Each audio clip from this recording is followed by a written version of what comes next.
आज गुरु नानक देव जी का भी पवित्र प्रकाश पर्व है।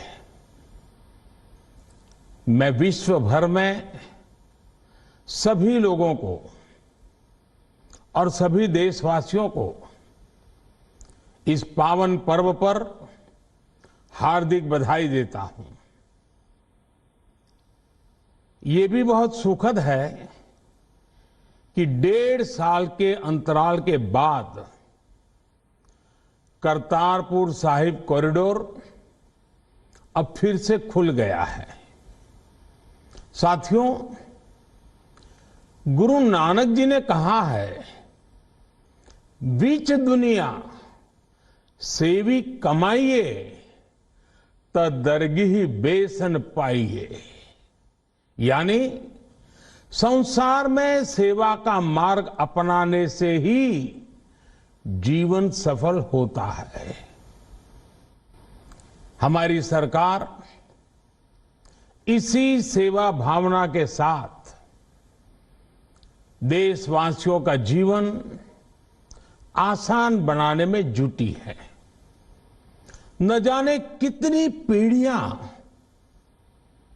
जिन सपनों को सच होते देखना चाहती थी, भारत आज उन सपनों को पूरा करने का भरपूर प्रयास कर रहा है। साथियों, अपने 5 दशक के सार्वजनिक जीवन में मैंने किसानों की परेशानियों को, उनकी चुनौतियों को बहुत करीब से देखा है, महसूस किया है। इसलिए जब देश ने मुझे 2014 में प्रधानमंत्री के रूप में सेवा का अवसर दिया, तो हमने कृषि विकास, किसान कल्याण को सर्वोच्च प्राथमिकता दी। साथियों, इस सच्चाई से बहुत लोग अनजान है कि देश के 100 में से 80 किसान छोटे किसान हैं। उनके पास 2 हेक्टेयर से भी कम जमीन है। आप कल्पना कर सकते हैं, इन छोटे किसानों की संख्या 10 करोड़ से भी ज्यादा है। उनकी पूरी जिंदगी का आधार यही छोटी सी जमीन का टुकड़ा है। यही उनकी जिंदगी होती है। और इस छोटी सी जमीन के सहारे ही वो अपना और अपने परिवार का गुजारा करते हैं। पीढ़ी दर पीढ़ी परिवारों में होने वाला बंटवारा इस जमीन को और छोटा कर रहा है।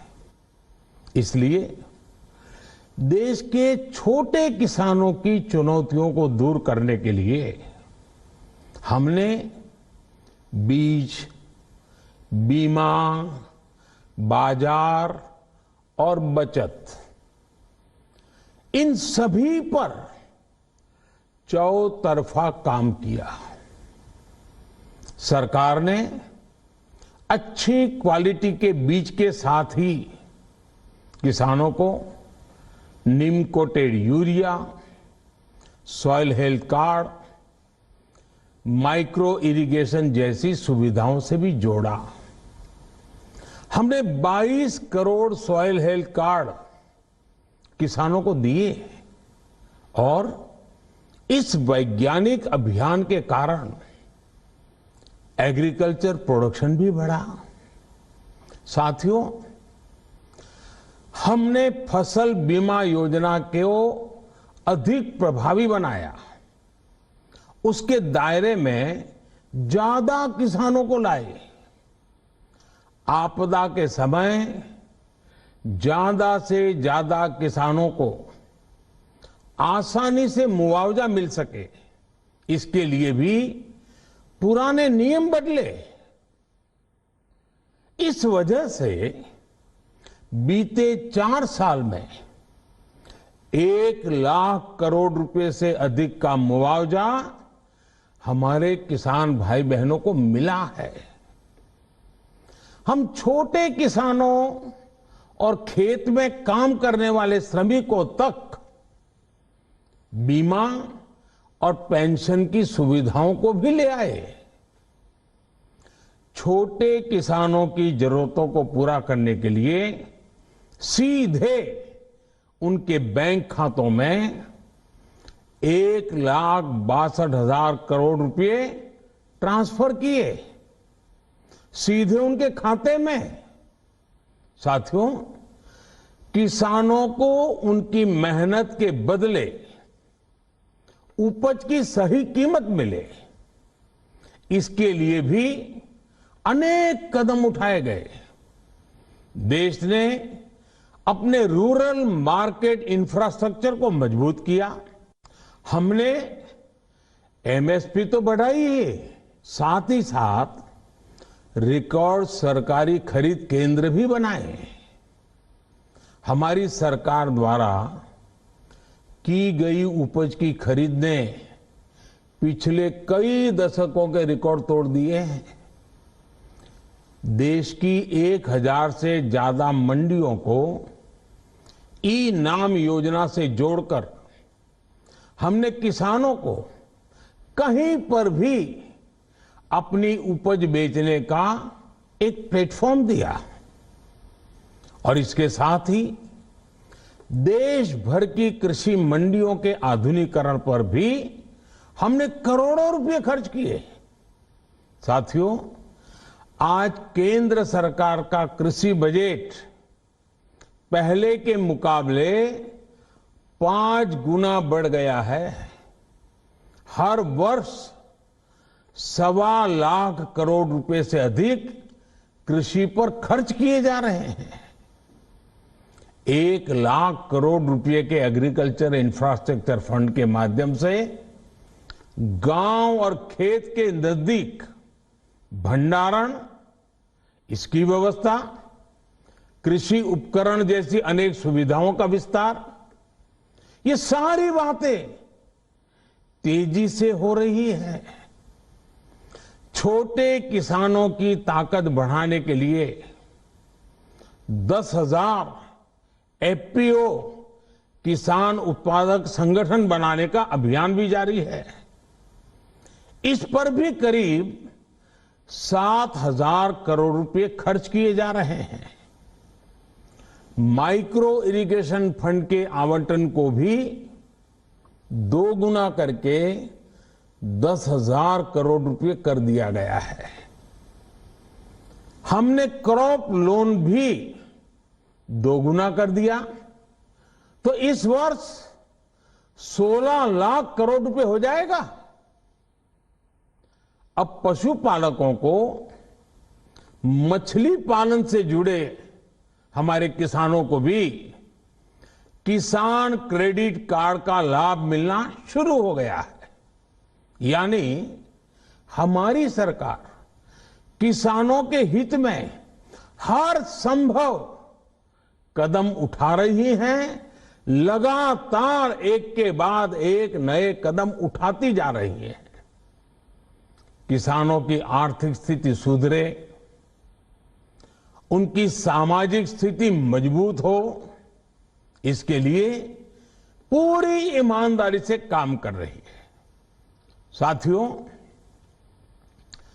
किसानों की स्थिति को सुधारने की इसी महाअभियान में देश में 3 कृषि कानून लाए गए थे। मकसद ये था कि देश के किसानों को, खासकर छोटे किसानों को और ताकत मिले, उन्हें अपनी उपज की सही कीमत और उपज बेचने के लिए ज्यादा से ज्यादा विकल्प मिले। बरसों से ये मांग देश के किसान, देश के कृषि विशेषज्ञ, देश के कृषि अर्थशास्त्री, देश के किसान संगठन लगातार कर रहे थे। पहले भी कई सरकारों ने इस पर मंथन भी किया था। इस बार भी संसद में चर्चा हुई, मंथन हुआ और ये कानून लाए गए। देश के कोने कोने में कोटि कोटि किसानों ने, अनेक किसान संगठनों ने इसका स्वागत किया, समर्थन किया। मैं आज उन सभी का बहुत बहुत आभारी हूं, धन्यवाद करना चाहता हूं।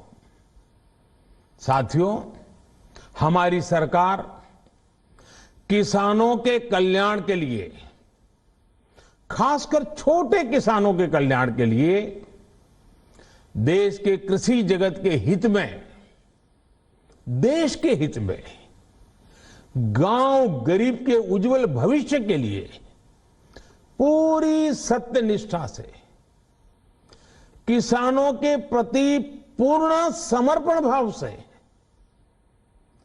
नेक नियत से ये कानून लेकर आई थी। लेकिन इतनी पवित्र बात, पूर्ण रूप से शुद्ध किसानों के हित की बात, हम अपने प्रयासों के बावजूद कुछ किसानों को समझा नहीं पाए। भले ही किसानों का एक वर्ग ही विरोध कर रहा था, लेकिन फिर भी ये हमारे लिए महत्वपूर्ण था। कृषि अर्थशास्त्रियों ने, वैज्ञानिकों ने, प्रगतिशील किसानों ने भी उन्हें कृषि कानूनों के महत्व को समझाने का भरपूर प्रयास भी किया। हम पूरी विनम्रता से, खुले मन से उन्हें समझाते रहे। अनेक माध्यमों से व्यक्तिगत और सामूहिक बातचीत भी लगातार होती रही। हमने किसानों की बातों को, उनके तर्क को समझने में भी कोई कोर कसर बाकी नहीं छोड़ी। कानून के जिन प्रावधानों पर उन्हें ऐतराज था, सरकार उन्हें बदलने के लिए भी तैयार हो गई। 2 साल तक हमने इन कानूनों को सस्पेंड करने का भी प्रस्ताव दिया। इसी दौरान ये विषय माननीय सर्वोच्च न्यायालय के पास भी चला गया। ये सारी बातें देश के सामने है, इसलिए मैं इनके अधिक विस्तार में नहीं जाऊंगा। साथियों, मैं आज देशवासियों से क्षमा मांगते हुए सच्चे मन से और पवित्र हृदय से कहना चाहता हूं कि शायद हमारी तपस्या में ही कोई कमी रही होगी, जिसके कारण दिए के प्रकाश जैसा सत्य कुछ किसान भाइयों को हम समझा नहीं पाए। आज गुरु नानक देव जी का पवित्र प्रकाश पर्व है। ये समय किसी को भी दोष देने का नहीं है। आज मैं आपको, पूरे देश को ये बताने आया हूं कि हमने 3 कृषि कानूनों को वापस लेने का, रिपील करने का निर्णय लिया है। इस महीने के अंत में शुरू होने जा रहे संसद सत्र में, इसी महीने में, हम 3 कृषि कानूनों को रिपील करने की संवैधानिक प्रक्रिया को पूरा कर देंगे। साथियों, मैं आज अपने सभी आंदोलनरत किसान साथियों से आग्रह कर रहा हूं, आज गुरु पर्व का पवित्र दिन है। अब आप अपने अपने घर लौटे, अपने खेत में लौटे, अपने परिवार के बीच लौटे। आइए एक नई शुरुआत करते हैं। नए सिरे से आगे बढ़ते हैं। साथियों, आज ही सरकार ने कृषि क्षेत्र से जुड़ा एक और अहम फैसला लिया है। जीरो बजट खेती यानी प्राकृतिक खेती को बढ़ावा देने के लिए देश की बदलती आवश्यकताओं को ध्यान में रखकर क्रॉप पैटर्न को वैज्ञानिक तरीके से बदलने के लिए एमएसपी को और अधिक प्रभावी और पारदर्शी बनाने के लिए ऐसे सभी विषयों पर भविष्य को ध्यान में रखते हुए निर्णय लेने के लिए एक कमेटी का गठन किया जाएगा। इस कमेटी में केंद्र सरकार, राज्य सरकारों के प्रतिनिधि होंगे, किसान होंगे, कृषि वैज्ञानिक होंगे, कृषि अर्थशास्त्री होंगे। साथियों, हमारी सरकार किसानों के हित में काम करती रही है और आगे भी करती रहेगी। मैं गुरु गोविंद सिंह जी की भावना में अपनी बात समाप्त करूंगा।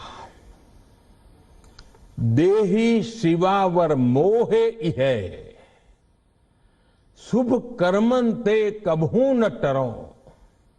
हे देवी, मुझे ये वर दीजिए कि मैं शुभ कर्म करने से कभी पीछे ना हटूं।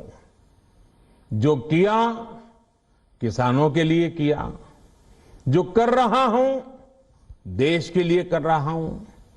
आप सभी के आशीर्वाद से मैंने मेहनत में पहले भी कोई कमी नहीं की थी। आज मैं आपको विश्वास दिलाता हूं कि अब और ज्यादा मेहनत करूंगा ताकि आपके सपने साकार हो सके, देश के सपने साकार हो सके। आपका बहुत बहुत धन्यवाद। नमस्कार।